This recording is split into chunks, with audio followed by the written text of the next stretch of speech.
Oi, gente, eu sou a Isabela, aluna de odontologia da Unisul e participante do Motiva Down. E hoje eu vou trazer um pouquinho da questão da saúde bucal e a síndrome de Down. Eu vou começar falando um pouquinho da importância da saúde bucal, porque assim, segundo a própria Organização Mundial da Saúde, manter uma saúde bucal em dia é essencial para que a gente tenha um bom funcionamento de todo o nosso corpo. Isso porque a boca ela é uma das principais portas de entradas para muitos micro-organismos.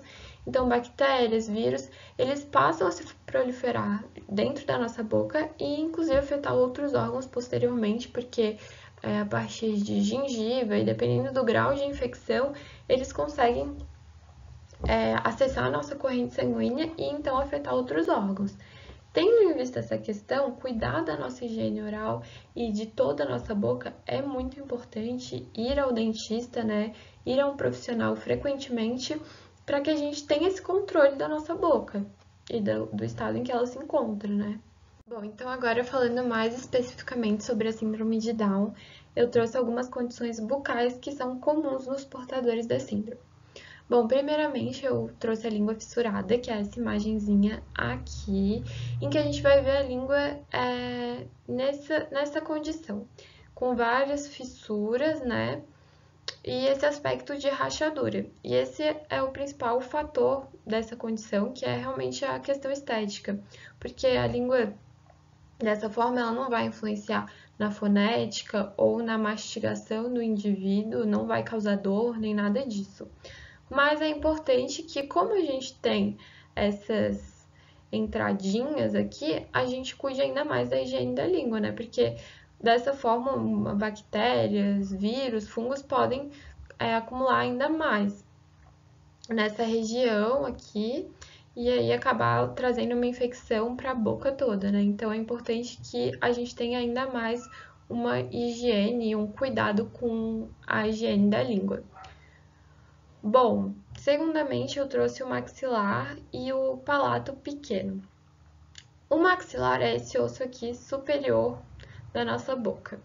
E o palato é o osso que forma o céu da boca. Em portadores da síndrome de Down, a gente tem uma tendência a ter esses ossos um pouco menores. Como a gente vê nessa imagem, essa boca ela não tá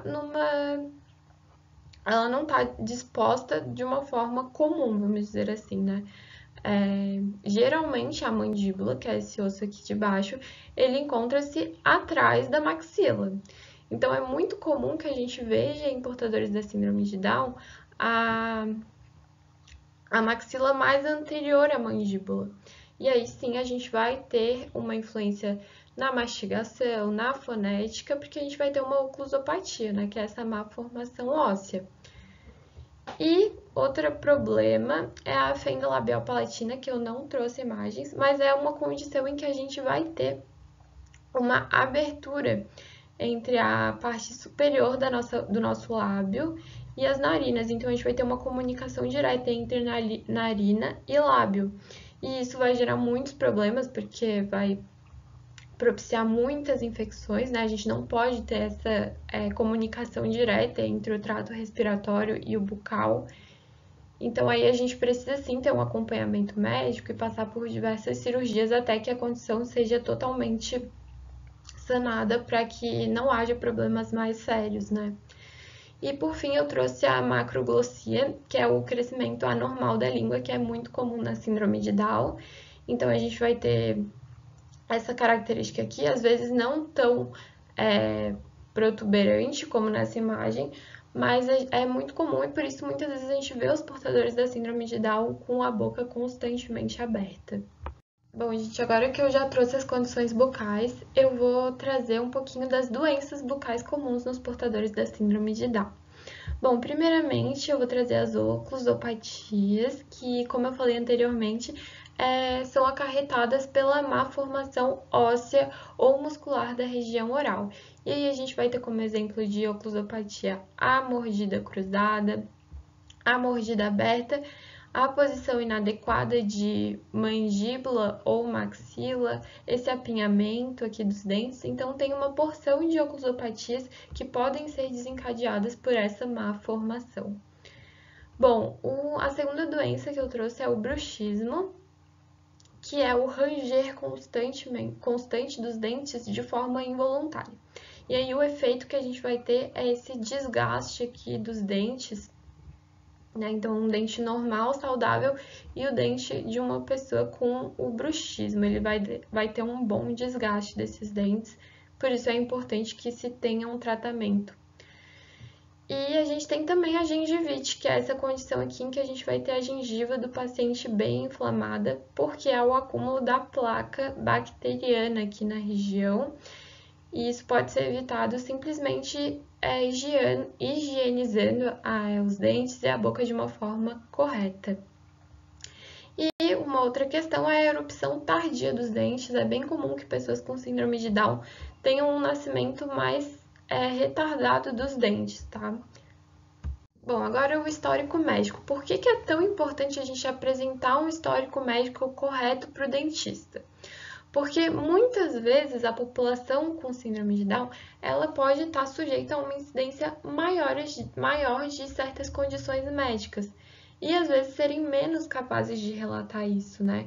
Então é muito importante que a gente vá lá e entregue o documento, o histórico médico para o dentista, porque daí ele vê tudo certinho, todas as condições daquele paciente, para não entrar com um tratamento que possa ser invasivo ou que traga danos futuros, né? Ou algum medicamento inadequado.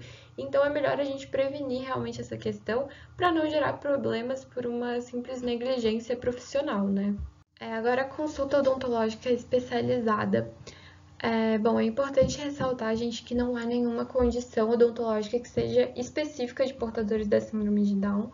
A gente tem aquelas que são mais comuns, mas que qualquer pessoa pode desenvolver, tendo ou não a síndrome. Sendo assim, uma pessoa com síndrome de Down, ela pode frequentar o dentista regular. Mas a gente recomenda que se vá a um odontopediatra ou a um dentista especializado em pacientes com necessidades especiais, porque esses profissionais, eles com certeza terão mais experiência para atender melhor aquele paciente, né, com a síndrome de Down e as suas necessidades particulares e fazer com que não seja gerado nenhum trauma, né? Afinal, o medo de ir ao dentista é comum em geral, né, na nossa população. Bom, quanto à alimentação, né, a influência da alimentação na saúde bucal, o que a gente recomenda é que essa criança seja estimulada a ter uma alimentação saudável e equilibrada, né? Mas que não haja restrições radicais, então ela pode sim consumir açúcar de vez em quando e produtos industrializados que propiciam a formação da cárie, mas eles não formam a cárie sozinhos, né?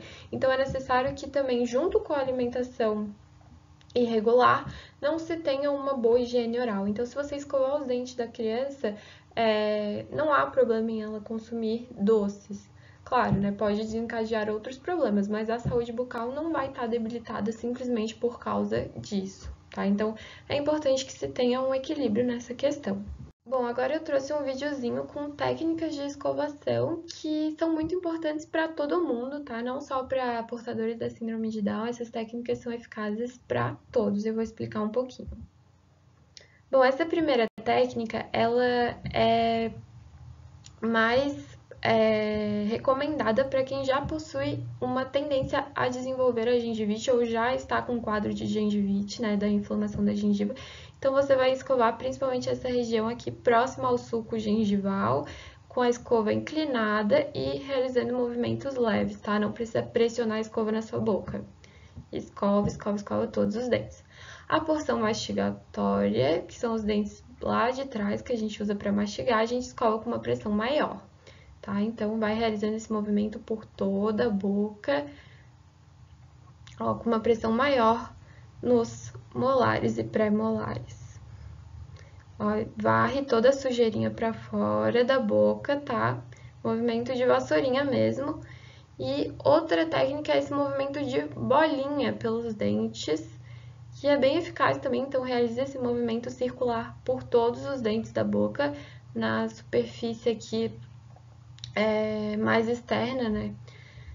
E, novamente, o mesmo movimento nos mastigatórios. A porção interna, que tá lá pro lado da nossa língua, a gente deve também escovar, tá? Que às vezes a gente esquece de escovar, mas acumula muita bactéria nessa região, então você joga a sujeira para fora. E, novamente, movimentos circulares nos outros dentes e maior pressão nos molares.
Bom, gente, por hoje era isso. Espero que tenha agregado aí a vocês essas informações que eu trouxe. E é isso. Tchau!